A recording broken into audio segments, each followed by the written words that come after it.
और चलिए सीधे चलते हैं धनबाद। अभिषेक लाइव जुड़ चुके हैं, वहां पर क्या कुछ तस्वीर नजर आ रही है ईद को लेकर, उनसे जानते हैं। अभिषेक, देखिए आज पूरे देश भर में ईद मनाई जा रही है। हालांकि ये पहला मौका है जब ईद के मौके पर सड़कों पर सन्नाटा नजर आ रहा है और लोग अपने घर में कैद हैं, लेकिन फिलहाल आपसे यही जानना चाहेंगे वहां की तस्वीर क्या कुछ कह रही है ईद पर। देखिए पूर्णिता, यहाँ पे अगर बात करें धनबाद में, तो यहाँ पे भी जैसे झारखंड के अन्य जगहों पे ईद मना रहे हैं लोग घरों में, उसी तरह से यहाँ भी लोग घरों में ईद मना रहे हैं। क्योंकि सोशल डिस्टेंस का पालन भी करना है, लॉकडाउन 4 चल रहा है और ऐसी स्थिति में पहले से ही सभी लोगों से अपील की गई थी कि वो मस्जिदों में न जाएं, ईदगाहों में नहीं जाएं, नमाज समूह में नहीं पढ़े, और इसका पालन सख्ती से लोगों ने किया है। धनबाद में अगर कहें तो मुस्लिम बहुल जो इलाका है, चाहे वो वासुपुर की बात हो या झरिया की बात हो या गोविंदपुर की बात हो या सिंदरी हो, सभी जगह पे चहुओर सभी जगह एक ही तस्वीर आई है कि इस वक्त में बाजार जो है वो सड़कें सुनी है, बाजार सुनी है, सड़कों पर चहल पहल आज बिल्कुल नहीं है। और आवश्यक सामानों की खरीदारी करने के लिए भी जो लोग सुबह में निकलते हैं बस उतने ही निकले हैं, और उसके बाद जो खरीदारी करनी थी मुस्लिम भाइयों के द्वारा वो कल ही अपने जो ईद के दौरान जो वो मिठाइयाँ खरीदते हैं या खासतौर पर सेवई खरीदते हैं।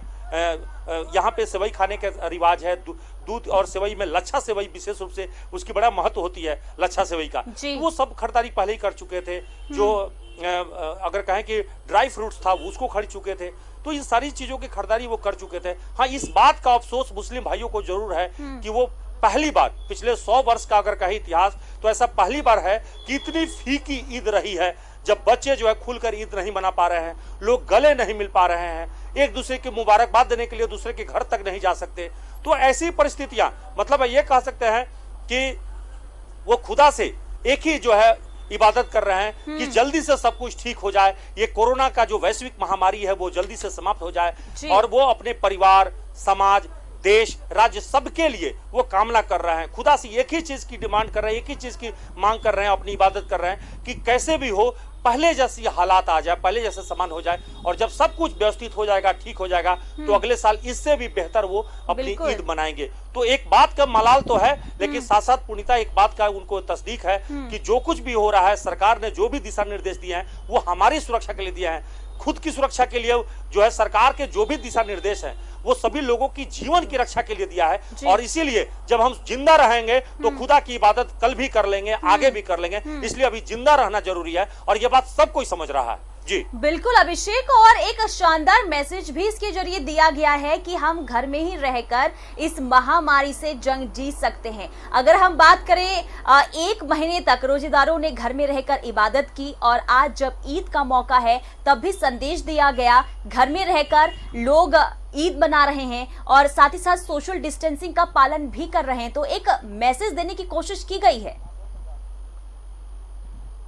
जी बिल्कुल, देखिए ये बात आज की बात नहीं है। सोचिए 1400 वर्ष पहले की बात अगर कहें तो खुद पैगंबर मोहम्मद साहब ने भी, अगर